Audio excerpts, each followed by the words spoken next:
Luc. Chapitre 17. Jésus dit à ses disciples, « Il est impossible qu'il n'arrive pas des scandales, mais malheur à celui par qui ils arrivent. Il vaudrait mieux pour lui qu'on mît à son cou une pierre de moulin, et qu'on le jetât dans la mer, que s'il scandalisait un de ses petits. Prenez garde à vous-même. Si ton frère a péché, reprends-le, et, s'il se repent, pardonne-lui. Et s'il a péché contre toi 7 fois dans un jour, et que 7 fois il revienne à toi, disant, je me repens, tu lui pardonneras. » Les apôtres dirent au Seigneur, augmente-nous la foi. Et le Seigneur dit, si vous aviez de la foi, comme un grain de sénévé, vous diriez à ce sycomore, déracine-toi, et plante-toi dans la mer, et il vous obéirait. Qui de vous, ayant un serviteur, qui laboure ou paie les troupeaux, lui dira, quand il revient des champs, approche vite, et mets-toi à table? Ne lui dira-t-il pas au contraire, prépare-moi à souper, ceins-toi, et sers-moi, jusqu'à ce que j'aie mangé et bu, après cela, toi, tu mangeras et boiras? Doit-il de la reconnaissance à ce serviteur, par ce qui a fait ce qui lui était ordonné?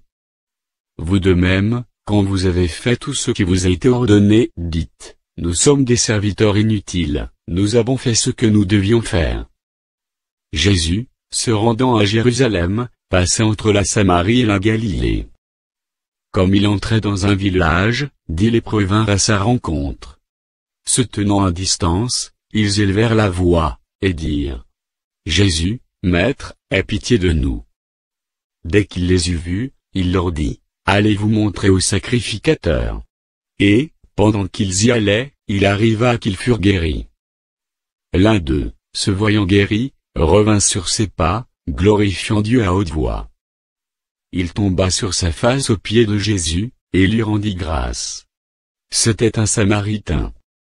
Jésus, prenant la parole, dit, les 10 n'ont-ils pas été guéris?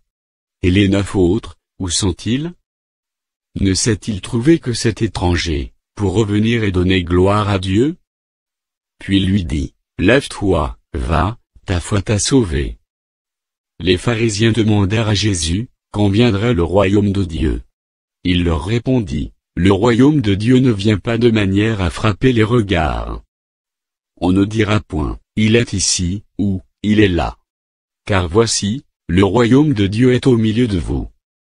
Et il dit aux disciples, des jours viendront où vous désirez voir l'un des jours du Fils de l'homme, et vous ne le verrez point. On vous dira, il est ici, il est là. N'y allez pas, ne courez pas après. Car, comme l'éclair resplendit et brille d'une extrémité du ciel à l'autre, ainsi sera le Fils de l'homme en son jour. Mais il faut auparavant qu'il souffre beaucoup, et qu'il soit rejeté, par cette génération. Ce qui arriva du temps de Noé, arrivera de même au jour du Fils de l'homme. Les hommes mangeaient, buvaient, se mariaient et mariaient leurs enfants, jusqu'au jour où Noé entra dans l'arche, le déluge vint, et les fit tous périr. Ce qui arriva du temps de Lot arrivera pareillement. Les hommes mangeaient, buvaient, achetaient, vendaient, plantaient, bâtissaient. Mais le jour où Lot sortit de Sodome, une pluie de feu et de soufre tomba du ciel, et les fit tous périr. Il en sera de même le jour, où le Fils de l'homme paraîtra. En ce jour-là, que celui qui sera sur le toit, et qui aura ses effets dans la maison, ne descende pas pour les prendre, et que celui qui sera dans les champs ne retourne pas non plus en arrière. Souvenez-vous de la femme de Lot.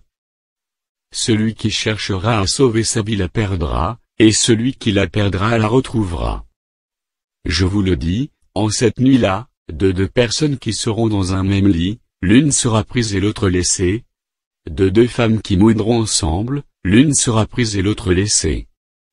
De 2 hommes qui seront dans un champ, l'un sera pris et l'autre laissé. Les disciples lui dirent, où sera-ce, Seigneur? Et il répondit, où sera le corps, là s'assembleront les aigles.